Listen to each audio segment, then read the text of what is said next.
कोई डायन नहीं आती है, कोई माता नहीं आती है, ऐसा कुछ नहीं है। और असलियत में तो आती ही नहीं है, ये सच है। किसी भी जिन्होंने उनको सिखाया होता है ना कि बताया होता माता आएगी तुम्हारे पर, आती नहीं है। वो उनके ही सिखाए हुए कार्य कर रहे होते हैं, क्योंकि वो उन्हीं के कार्यकर्ता होते हैं ना। तो कहते हैं कि बहुजन महिलाएं मजबूत कर रही हैं धर्म को, स्पेशली हिंदू धर्म को। नहीं, बहुजन महिला नहीं, वो तो कांवड़ भी लेकर आती हैं महिलाएं भी। बहुजन महिलाएं नहीं लेके आएंगी सर। वो तो वो दूसरी व्यवस्था जो उनके ऊपर प्रभावित है वो कार्य कर रही है। बहुजन महिलाएं तो अपने धर्म की ओर जा रही हैं, बौद्ध धर्म की ओर। 1-1 करोड़ की कांवड़ कौन लेकर के आ रहे हैं फिर सावन के महीने में? 1-1 करोड़ की मोदी जी ने कहा होगा, जिनको लाने के लिए वही लेके आ रहे हैं। हमारी तो कोई नहीं लेके आ रही। 1 करोड़ रुपए हो ना सर, हमारी महिलाओं को दे दें तो बच्चों के शिक्षा के लिए लगाएंगी, ना कि कावड़ लेने के लिए लगाएंगी वो। और क्या, बच्चों को पढ़ाएंगी लिखाएंगी और देश का भविष्य तैयार करेंगी। और अपने पूरे घर से लेकर परिवार, घर खानदान को जाना, डॉक्टर, इंजीनियर और बिजनेस में भी लगाएंगी तो बहुत बड़ा बिजनेसमैन बनाएंगी। वो कावड़ के लिए नहीं इस्तेमाल करेंगे 1 करोड़ रुपए के। मुझे दे दो, मैं बना दूं 2-4 बच्चों को। मेरा नाम है मनोज गौतम, गांव करणपुर से, जिला अलीगढ़ से आई हुई हूँ मैं। हमारे गांव करणपुर में ऐसा प्रोग्राम होना चाहिए जो कि हमारे लोग हैं ना सभी सुरक्षित रहना चाहिए। हमारे परिवार वाले लोग हमसे बहुत नफरत करते हैं। क्यों? गौतम बुद्ध में रहते हैं, गांव में भी रहते हैं, सारे जगह पे रहते हैं, मतलब फिर भी हमसे नफरत करते हैं इस बातों पर। हम गौतम बुद्ध से हैं, जाति हमारी जाटव लोग हैं। अच्छा, उसके अलावा हमारे परिवार वाले लोग हैं ना, और हमारे ससुराल वाले, मतलब कुल मिला के हमारे खानदानी लोग हैं, सभी हमसे नफरत करते हैं। क्यों? क्या ये बौद्ध धर्म में मत पढ़ो, पूजा पाठ घर का करो, सभी का करो। मतलब आप पूजा पाठ करती थी पहले? नहीं, अब नहीं करेंगे। हम पहले करते थे, अब नहीं करेंगे। हमने 5 मई से 2023 से सब कुछ छोड़ दिया। 5 मई को क्या हुआ था आपके साथ? हमने बौद्ध धर्म लिया था। दीक्षा ले लिया बौद्ध धर्म की? हाँ। कहाँ पे ली थी? अपने घर पे करणपुर में। कानपुर में कोई भंते वगैरह आए थे? नहीं, आपस में थे। हमने पापा से ज्ञान लिया था अपना सब। आपके पापा बुद्धिज्म में? हाँ, गांव अलीगढ़ से। बुद्धिज्म अपना रहे हैं, क्या जरूरत पड़ गई आपको? क्या अच्छा लगा बुद्धिज्म में? हमारे बर्थडे थे, भगत जी हैं वो, तो वो हमको ज़्यादा कठिनाई की जगह बताते थे कि पूजा करो, हम वैष्णो देवी जाते हैं, इसी को पूजो। हमने कह दी हम ऐसी कठिनाई की चीज़ें नहीं ले सकते। आप गए थे वैष्णो देवी? 2014 में गए थे हम। कुछ फायदा होता है वहाँ जाते हैं आप? कुछ नहीं हुआ था हमें, अब कुछ नहीं हमें मिला। हमको तो बस सब कुछ मिला बाबा साहब से और बौद्ध धर्म से मिला है। आपकी फैमिली में कौन कौन है? हमारे 2 बच्चे हैं और दोनों मियाँ बीवी हमें, सतीश, मनोज, सागर, मनीषा। तो जो आपके पति हैं वो भी बुद्ध अपना चुके हैं? हाँ। वो आए हैं शिविर में आज? नहीं है, वो दिल्ली हैं। तो वो क्यों नहीं आए शिविर में? वो दिल्ली बिजी हैं। क्यों उनका फ्रूट का काम है। अच्छा, पहले आए थे वो? नहीं। तो आप दोनों बच्चों को लेकर आई? हाँ, बेटी नहीं आई, बेटा आया मेरे साथ। क्या अच्छा लगता है बुद्धिज्म में आपको? हमको एक दूसरे से ज्ञान मिलता है। क्यों कि हमें एक दूसरे से ज्ञान मिलेगा तो हमको कुछ अपनाएंगे सब।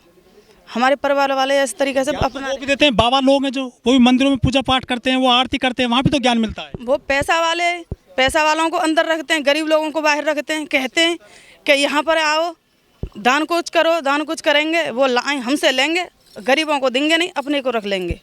मतलब अपना पेट भरते हैं? अपने पेट भरते हैं, गरीबों के लिए कुछ नहीं करते हैं। वो कुछ नहीं करते। वो हमारी जाति से जलन मानते हैं, बहुत नफरत करते हैं। वो कुछ भेदभाव भी होता है आपसे? जाटव लोगों से वो डरते हैं, डराते हैं। क्या ऐसे बोलते हैं, ये चमार हैं, इनको कॉलेज मत जान दो, बच्चों को भी धमकाते हैं। वो हिंदू धर्म में छुआछूत ज़्यादा है? ज़्यादा करते हैं। वो तो कहते हैं सब बराबर हैं हिंदू धर्म में। वो नहीं मानते। हमारे गांव में बहुत नफरत करते हैं लोग। आपसे जातिवाद हो इसलिए आप बुद्धिज्म बन गए? बुद्धि जी अपने दिमाग से बने थे, पापा से लिया था हमने ध्यान। आपके पापा बुद्धिस्ट हैं? हाँ जी। वो कब से बुद्धिस्ट हैं? उनको 5 साल हो गए। पापा जी को 5 साल हो गए। जो गांव में जागरण होते हैं, मंदिरों में जाते हैं, कुछ नहीं मानते इनको। अभी नवरात्रे गए हैं? सब कुछ गया है पर लेकिन हमको कुछ नहीं माना। तो आप दीपावली नहीं मनाओगे? कुछ नहीं करेंगे हम। सब कुछ छोड़ दिया हमने तो। 5 मई सन 2023 से हमने सब कुछ छोड़ दिया। आपको भगवान नहीं चाहिए? कुछ नहीं चाहिए। भगवान ने हमको क्या दिया? कुछ नहीं दिया। सब दिया। बड़े लोग नफरत करते हैं, उन्होंने दिया। हमको धमकी देते हैं, बच्चों को नहीं पढ़ने देते हैं, तो वो हमारे काय के हैं? हम नहीं मानते उन लोगों को। अब तो संविधान लागू है, सब बराबर हैं देश में। संविधान से चलेंगे हम अब। अच्छा। बस। तो अभी छुआछूत है आपके गाँव में? है हमारे गाँव। कौन लोग हैं छुआछूत करते हैं आपसे? जाटव लोगों से, बड़ी जाति के पंडित हैं, ठाकुर हैं, सभी जातियों के नफरत करते हैं हमसे। अब आप बुद्धिज्म हो गए हैं, क्या आप आपके साथ ऐसी घटना नहीं होंगी? अब नहीं होंगी, अब हम तो सीना तान के लड़ेंगे उनके साथ। फिर आपके दुश्मन हो जाएंगे परिवार, हो जाएंगे, गांव छोड़ देंगे, रहेंगे हम इसी संग में। अब आपके बच्चे हैं ये भी बुद्धिज्म को अपना रहे हैं, बस 4 हैं हम घर में, चारों ही अपनाएंगे। क्योंकि परिवार में वो तो पूजा पाठ करते होंगे। करते रहेंगे, उनसे हमको कोई नफरत नहीं है, वो करेंगे अपने साथ ले जाएंगे, हम कुछ नहीं कर पाएंगे। ठीक, जय भीम ना बोलता है। नहीं रखती हैं सर, बहुजन महिलाएं नहीं रखती हैं, और जो रखती हैं वो रखती होंगी। बाकी हमारी जितनी भी महिलाएं हैं और भी देश में, जैसे मेरा संदेश है कि हमें गांव-गांव में जाना है और बौद्ध धर्म का प्रचार प्रसार करना है और बौद्ध धर्म पंचशील लहराना है। तो हमें तो पंचशील की बात करनी है सर, हमें अपनी बात रखनी है और किसी की बात नहीं रखनी है, हमें धम्म की बात रखनी है, हमें बाबा साहब की बात रखनी है, माता सावित्रीबाई फुले की बात रखनी है। मैंने 2000 में धम्म अपनाया था और उसके बाद मैंने सभी कार्य अपने बौद्ध रीति से करती हूँ मैं, और अपने जहाँ भी जाती हूँ बौद्ध प्रचार, बाबा साहब का, अम्बेडकर का और सावित्रीबाई फुले, ज्योतिराव फुले, जो भी हमारे महापुरुष हुए हैं, मान्यवर साहब, काशीराम जी, हम इसके प्रचार प्रसार में लगी हुई हैं। और एक बात मैं और बता दूँ, मैं निर्मला बौद्ध हूँ, चंडीगढ़ से बहुजन समाज पार्टी महिला विंग की अध्यक्ष हूँ, और मैं चाहती हूँ हमारा देश बौद्ध में भी हो, और साथ साथ मान्यवर साहब काशीराम जी कहा था कि जब तक हम सत्ता की चाबी अपने हाथ में नहीं लेंगे, जब तक हम अपने अधिकार नहीं लेंगे और जब तक चाबी हमारे साथ नहीं आएगी मिलेगी, तब तक हम इस राज्य पे नहीं कर सकते। इसलिए सत्ता भी ज़रूरी है और धर्म भी ज़रूरी है, दोनों को हमने लेके चलना है, तभी हमारा बौद्ध में भारत होगा, तभी हमारे बहुजनों का राज्य आएगा। लेकिन हिंदू राष्ट्र की बात चल रही है देश में, तो चलने दो, उससे कुछ नहीं होगा। एक बाबा कह रहे हैं कि हिंदू राष्ट्र बन रहा है देश, नहीं बनेगा। धीरेन्द्र शास्त्री, जो मर्जी कर लो, नहीं बनेगा, क्योंकि हमारे जो नौजवान पीढ़ी है, महिलाएं, वो अब जाग चुकी हैं, वो जान चुकी हैं कि हमारा कल्याण है ना बौद्ध में है। बाबा साहब ने भी बौद्ध धर्म ग्रहण किया था, धम्म ग्रहण किया था, और हमारी महिला भी, बच्चे भी सभी जान चुके हैं। जैसे जैसे हमारा युवा समाज पढ़ेगा, जानेगा और उन पे चलेगा, वो धीरे धीरे सब इधर आ जाएंगे, कोई बौद्ध हिंदू नहीं बनेगा। हम देख रहे हैं कि जो बौद्ध बन रहे हैं, जो दीक्षा ले रहे हैं, उनमें सबसे ज़्यादा SC होते हैं, ST होते हैं, OBC कितने आ रहे हैं आपने देखा है? नहीं, सभी आ रहे हैं, सभी आ रहे हैं। जब से हमने डॉक्टर करुणाशील बंते का नेतृत्व देखा है, उसमें सभी के लिए है। हमने यादव को भी देखा है और जितने भी अपने ठाकुर है सबको देखा है। सर्व समाज के लिए, बंते के लिए ये द्वार खुला है, सबके लिए है। तो आप तो मतलब रोड़ा बन रहे हैं हिंदू धर्म में? नहीं नहीं, हम क्यों रोड़ा बनेंगे, वो बन रहे हैं, हम तो अपना कार्य कर रहे हैं। ये पुराना हमारा बौद्ध धर्म है, उसी को हम दोबारा लाना चाह रहे हैं। जो हाँ, वापसी कर रहे हैं, घर वापसी कर रहे हैं, अपने बौद्ध धर्म को अपने फिर से स्थापित करना चाह रहे हैं। क्योंकि ये जो मंत्री वगैरह ये बाहर जाते हैं, कहते हैं हम बौद्ध की धरती से आए थे, तो हम उसी बुद्ध धर्म को अपना फिर से स्थापित करना चाह रहे हैं, और सब मानव कल्याण के लिए है। क्योंकि आप सभी जानते हैं कि आजकल समाज में कितनी बुराइयाँ फैली हुई है, इससे पंचशील से ही इसका उद्धार हो सकता है। क्योंकि जो बुद्ध का धर्म है वो शांति प्रिय धर्म है, तो इस करके यही सबको अपनाना पड़ेगा, एक न एक दिन सबको इसी में आना होगा। लेकिन जो कुछ मान्यताएं हैं या कुछ रिवाज चल रहे हैं कि हम जागरण करवाएंगे तो हमारी आशा पूरी हो जाएगी, बच्चा पास हो जाएगा, नौकरी मिल जाएगी सरकारी, लोग सरकारी नौकरी लगने के बाद में जागरण करवाते हैं, फिर वो काम कैसे होंगे?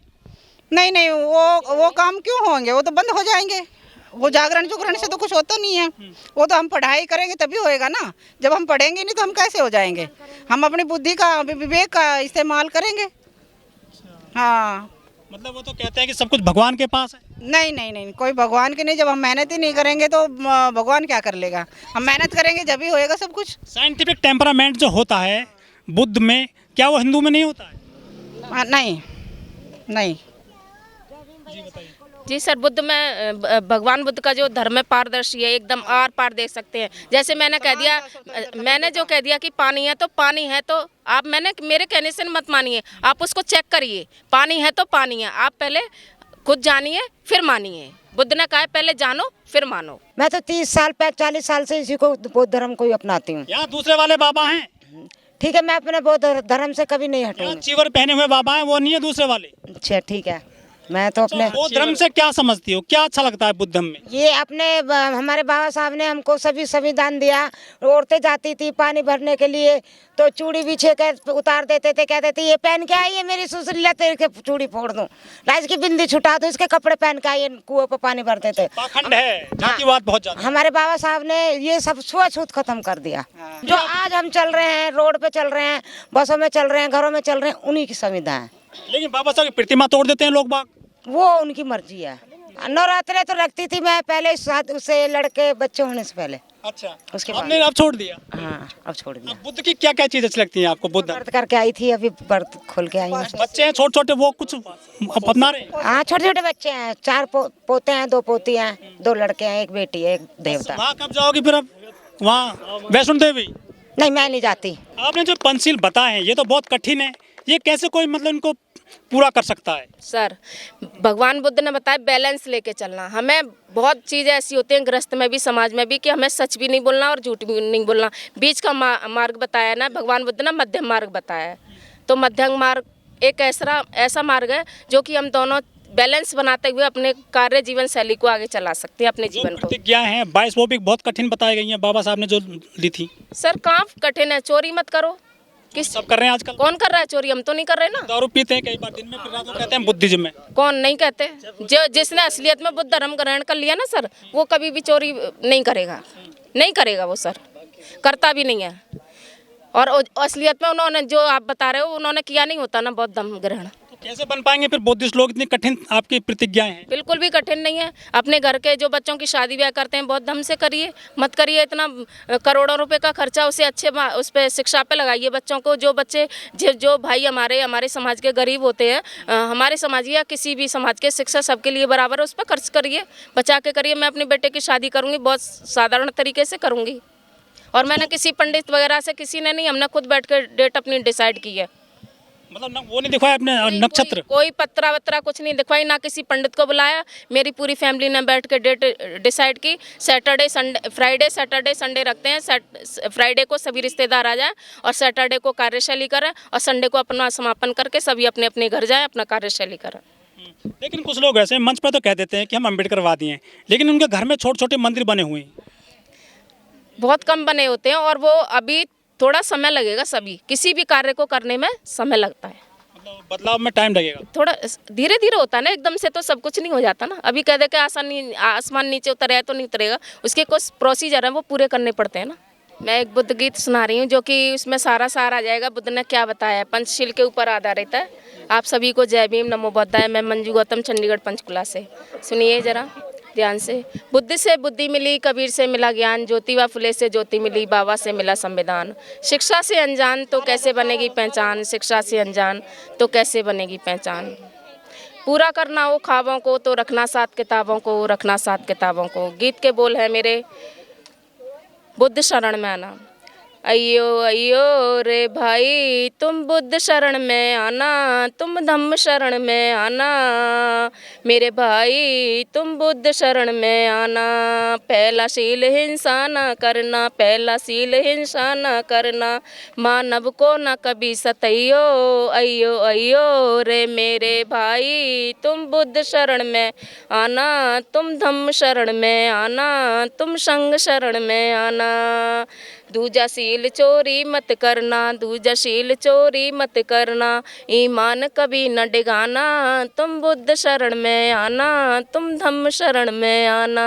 आना आना रे मेरे भाई तुम बुद्ध शरण में आना, तुम धम्म शरण में आना, तुम संघ शरण में आना। तीजा शील व्यवचार न करियो, तीजा शील व्यवचार न करियो, तुम सबसे स्नेह लगाना, तुम सबसे स्नेह लगाना, तुम सबको गले लगाना, मैत्री करुणा बरसाना, तुम बुद्ध शरण में आना, तुम धम्म शरण में आना। आना आना रे मेरे भाई, आना आना रे मेरी बहनों, तुम बुद्ध शरण में आना, तुम धम्म शरण में आना।